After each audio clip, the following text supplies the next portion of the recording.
Okay, so we are back for the 10th war of the season, and today is going to be a very quick one because I'm mostly using Ghost, and so if fight time mattered, it would definitely be contributing in the positive category here with Ghost today.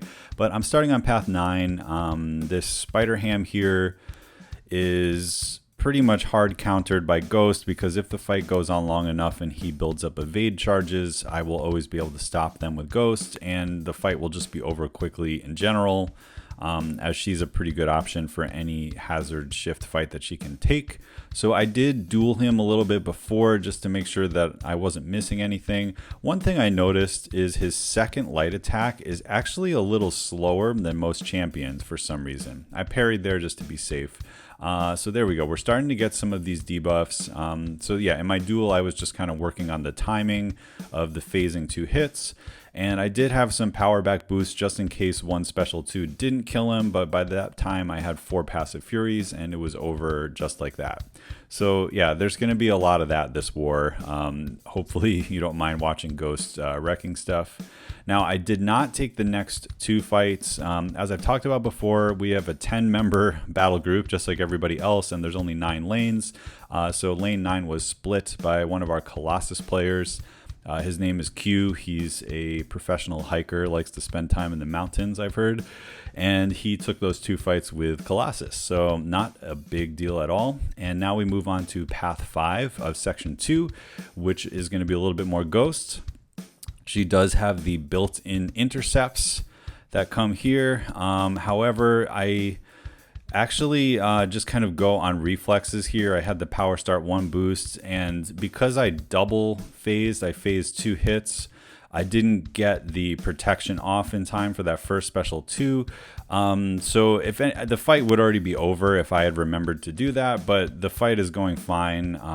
You know, you do have to worry about getting backed up, but that's not a problem so far in this fight. So now I'm realizing I do want to remove that protection before I do my next one. So I think right here we finally get the free intercept, and then we go ahead with our special 2, and that's the end of that one. 45 seconds. And, you know, we usually will send Ghost with Wasp, not because it's absolutely necessary, but it just takes out of the equation any nonsense, because it just makes it a little bit easier, a little bit less, a little bit more difficult to screw up, basically. So now this fight, I assume they place him here because they figure, you know, if someone can't get the protection off and he builds up his analysis, you're going to run into trouble. So I'm just doing medium, light, medium, light. Power back boost gives me what I need. And then one more unblockable special 2, and it's over in about 18 seconds. So that was probably my fastest war fight of the season. And that's Ghost just being Ghost. We can't always fit her everywhere because there are a lot of sort of Ghost countering champs and nodes like True Focus these days. But, you know, it made sense for this war. We had just about everything else covered, and I'm one of the few people that has a ranked up Ghost and is comfortable using her.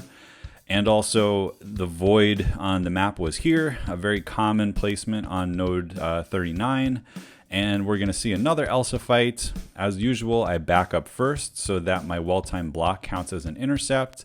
We start building the busted debuffs. Get a parry in because that was a light attack to me. And this time, I'm going to evade just to be safe. We get another. That time I didn't trigger the protection off at the correct time, but I was able to do a backdraft intercept to turn off the protection. We throw a special 1. We have 3 crit buffs. I'm doing sort of the dash in technique this time with the special 1s, just because I was controlling the fight pretty well. You'll see I do it again here. When he throws his next special 1, I dash out and dash in.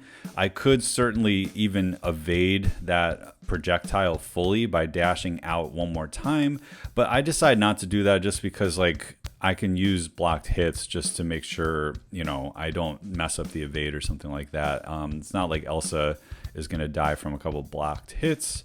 There's only 3 wars left, or I mean, technically 2 more after this. So, you know, I didn't mind using my 30% boosts and just sort of making sure that went well. And just as a little bonus, we're going to watch my buddy Top Ray, who's one of my best friends in the game, take this Mr. Negative. I'm just going to kind of fast forward to the end of it. His only death all season was against this same alliance, this same placement, and he has taken Mr. Negative here every other war practically, probably in like 7 out of the 10 wars, and it's been fine. This guy is one of our best players and does not die often, so he was looking for revenge on this guy, and because this war video was a little short, I thought I would just show this clip that he completely wrecked it as we expected. He had a slightly different technique, and by the way, I don't know how to type. I need to take typing lessons. But yeah, so this war looks like it's going to be a win. I'm posting this video, recording it a little early, but we had a pretty substantial lead, so fingers crossed that we get another victory. And, you know, I don't think Masters is possible, but it is slightly possible if we win out and we get a little lucky with some of the other alliances ahead of us. But either way, I think a win today is going to very securely give us Platinum 1, which is awesome.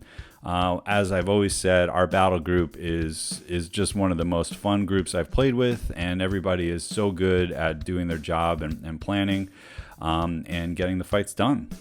So yeah, a shorter one today, but I did say I would post every war, so this one looked a little different with me being the ghost player. Hope you enjoyed it, and I will catch you guys in the next one.